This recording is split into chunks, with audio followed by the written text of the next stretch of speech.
সবকিছু ঠিক থাকলে মে মাসের শেষ দিকে ত্রিদেশীয় টুর্নামেন্ট খেলতে জর্ডানে যাচ্ছে বাংলাদেশ নারী ফুটবল দল। কিন্তু সেই টুর্নামেন্টে জায়গা পাওয়া অনেকটা কঠিন হয়ে গেল বিদ্রোহ করা 10 নারী ফুটবলারের জন্য। ভুটানের লিগে খেলে নিজেদের সামর্থ্যের প্রমাণ দেওয়ার সুযোগ ছিল তাদের সামনে, কিন্তু হঠাৎ করে সেই লিগ স্থগিত হয়ে যাওয়ায় জাতীয় দলে ফেরাটা অনিশ্চয়তায় পড়ে গেল। অনুশীলন বর্জন করায় 18 নারী ফুটবলারকে ছাড়াই গত ফেব্রুয়ারিতে নতুন একটা দল নিয়ে সংযুক্ত আরব আমিরাত থেকে 2টি ম্যাচ খেলে আসেন কোচ পিটার বাটলার। এরপর লম্বা ছুটি কাটিয়ে আবার অনুশীলন শুরু হলেও সাবিনা, ঋতুপর্ণা সহ 10 জন চলে যান ভুটানে। জুনের শেষ সপ্তাহে মিয়ানমারে এশিয়ান কাপ বাছাই। তার আগে সাফজয়ী অভিজ্ঞ ফুটবলারদের ভুটানে খেলতে দেওয়ার অনুমতির পেছনে অন্য আভাসও মিলেছে। নাম প্রকাশ না করার শর্তে বাফুফের এক সদস্য রবিবার জানিয়েছেন, কোচের বিরুদ্ধে তারা যা করেছেন সেটা এত তাড়াতাড়ি কেউ ভুলে যায়নি। তবে এটা ঠিক, বাফুফে তাদের শুধরানোর সুযোগ করে দিয়েছে।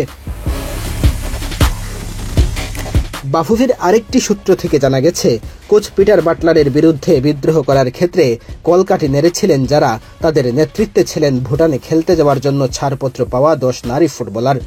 ক্যাম্পে ফিরলেও তাদের মনে ক্ষোভ থাকতে পারে, সেজন্য গুরুত্বপূর্ণ টুর্নামেন্টের আগেও ফুটবলারদের ছাড়পত্র দেওয়ার ক্ষেত্রে বাফুফে এমন উদার নীতি গ্রহণ করেছে। বাফুফে উদারতা দেখালেও নারী ফুটবলারদের কপাল পোড়া। হঠাৎ ভুটানের লিগ স্থগিত হয়ে যাওয়ায় সাবিনাদের জাতীয় দলে জায়গা পাওয়াটা কঠিন হয়ে গেছে। কয়েকটি ক্লাবের খেলোয়াড় নিবন্ধন নিয়ে জটিলতা তৈরি হয় লিগ স্থগিত করা হয়েছে। মে মাসের মাঝামাঝিতে লিগ শুরুর কথা ভাবছে তারা। এমনটা হওয়ায় সাবিনাদের মূল্যায়নের আর কোনো সুযোগ থাকলো না। আগামী 15 অথবা 19 মে ভুটানের নারী লীগ শুরু হলে 25 মের মধ্যে 1 থেকে 2টি ম্যাচ খেলার সুযোগ পাবেন সাবিনারা। এই 1-2 ম্যাচের পারফরমেন্স বিচার করে বাটলার জাতীয় দলের জন্য তাদের বিবেচনা করবেন কিনা সেটি সবচেয়ে বড় প্রশ্ন। তাছাড়া বাফুফেও জানিয়ে দিয়েছে, ভুটানে থাকা 10 জন আপাতত চুক্তির বাইরে থাকবেন। এদিকে 2 সপ্তাহের বেশি সময় ধরে চলমান অনুশীলনে এখনও টেকনিক্যাল কাজ শুরু করেননি কোচ। প্রথম 14 দিন ফিটনেস নিয়ে কাজ হয়েছে, যার একটি প্রাথমিক মূল্যায়নও শেষ। এখন বল পজিশন এবং নিয়ন্ত্রণ নিয়ে কাজ হবে। এরপর কৌশলগত দিকগুলোয় গুরুত্ব দিয়ে সবশেষ দলের কম্বিনেশন ঠিক করা হবে। আগামী 23 জুন থেকে 5 জুলাই পর্যন্ত এশিয়ান কাপ বাছাই পর্বের ম্যাচগুলো হবে মিয়ানমারে। এই গ্রুপে স্বাগতিক মিয়ানমার ছাড়া অন্য 2 প্রতিপক্ষ বাহরাইন ও তুর্কমেনিস্তান।